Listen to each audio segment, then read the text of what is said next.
do this. Just play along with me today, okay? Come up with a plausible scenario in which Ron Hextall keeps his job after all of this. Good morning to you. Good Thursday morning. I'm Dejan Kovacevic of DK Pittsburgh Sports. This is Daily Shot of Penguins. It comes your way bright and early every weekday. If you're into football and or baseball, I also offer daily shots of Steelers and Pirates where you found this. It's Penguins versus Wild tonight, 7:08 p.m. face-off. Marc-Andre Fleury will be Minnesota's goaltender tonight with an opportunity, not that he's the vindictive sort, but he takes a lot of pride in a lot of stuff. And there's a part of Flower, you're going to have to trust me on this, that still has a bit of an itch about having been replaced by Matt Murray in the 2017 Stanley Cup playoffs. And even though they're all still best buds, the competitive side of Flower is going to be, yeah, you'll see. And we'll see. We'll see how the team responds.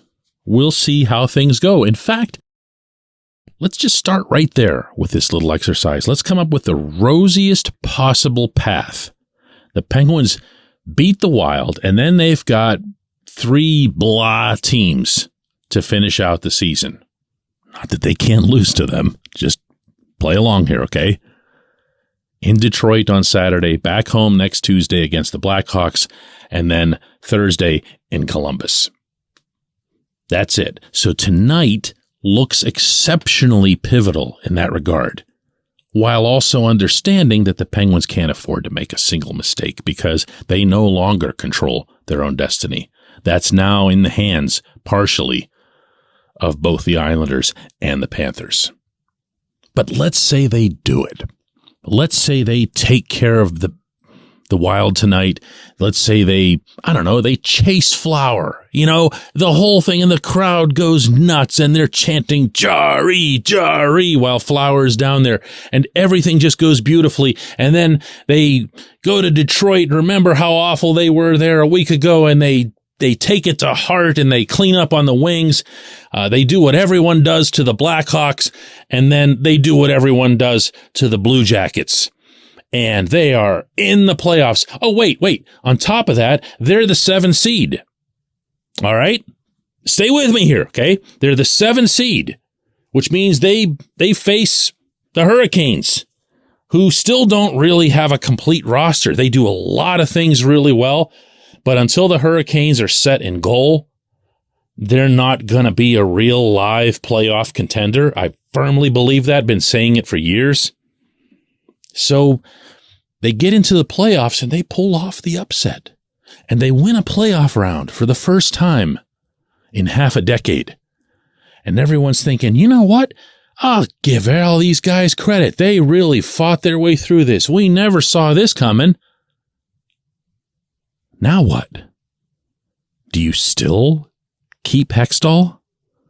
Do you just forget all of this damage, this very real and enduring damage that's been done?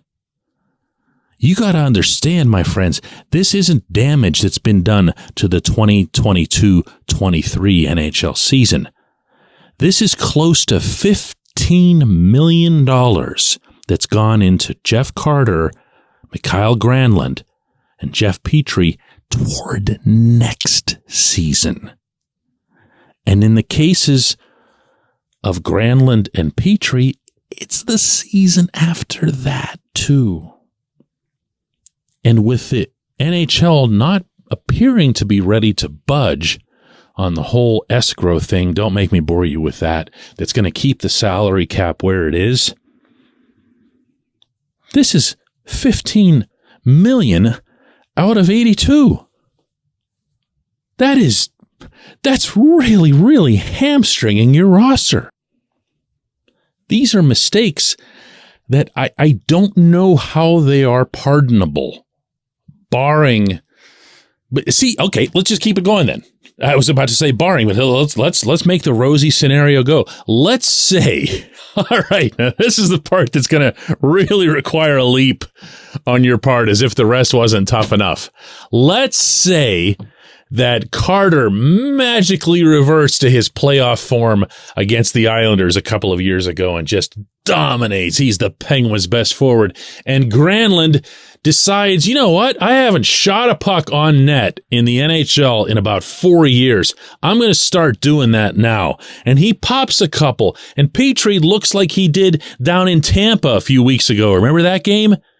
Where he pretty much owned the Lightning at both ends of the rink?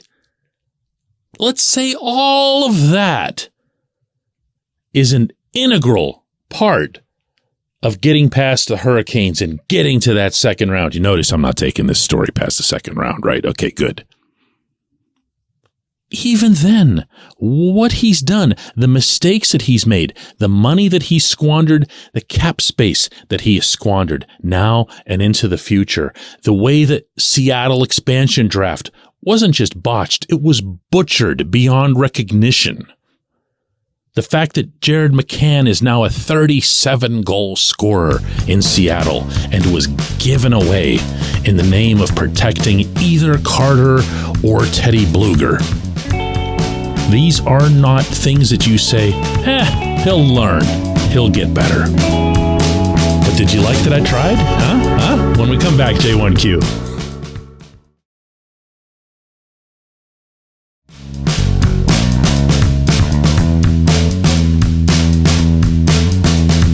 Today's J1Q comes from Ron Davis, who, in taking issue with the lead segment to my Daily Shot yesterday, says, DK, why feel sorry for Mike Sullivan?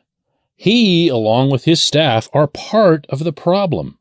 If Ron Hextall and Brian Burke are let go, then this coaching staff should be let go as well. There's no gray area, in my opinion. Cleaning house means cleaning out everybody. Well, no. I'm sorry. I've got either a fatal soft spot in my heart for Sullivan and what he's brought to the city of Pittsburgh and how good of a coach he's been for such a long time here, that while I have openly, publicly, and voraciously at times challenged some of his decisions, notably the personnel decisions related to Carter, Brian Dumoulin, and a couple of other players, neither of whom are still on the roster, I just don't see him as somebody who's the baby that you throw out with the bathwater. To me, if you had a responsible GM in place, if you had someone who knew how to carry themselves through an expansion draft, if you had someone who knew not to sign Carter to a 2-year extension at age 35 and then throw in all the no trade clauses and everything else, and you still had McCann here, and you still had Brandon Tanev here, and you still had Mike Matheson here. Okay, Matheson's been a pretty nice player up in Montreal for the most part when he hasn't been fighting injuries. You'd have goaltending here, I think. I don't believe that you'd have had another GM sit on this same duo for as long as Hextall has sat on Tristan Jarry and Casey DeSmith. And if your comeback to this is, well, don't you think he consults the coach? Don't you think he says this and this to the coach and then the coach has to go along with it? My response to that is, I don't care if he does. Because being the general manager of the team, or even the de facto general manager of the team, is not in Sullivan's job description. He is not qualified to do it.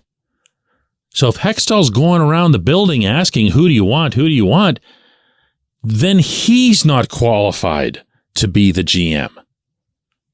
I can't, here's the part that I can't get over, okay?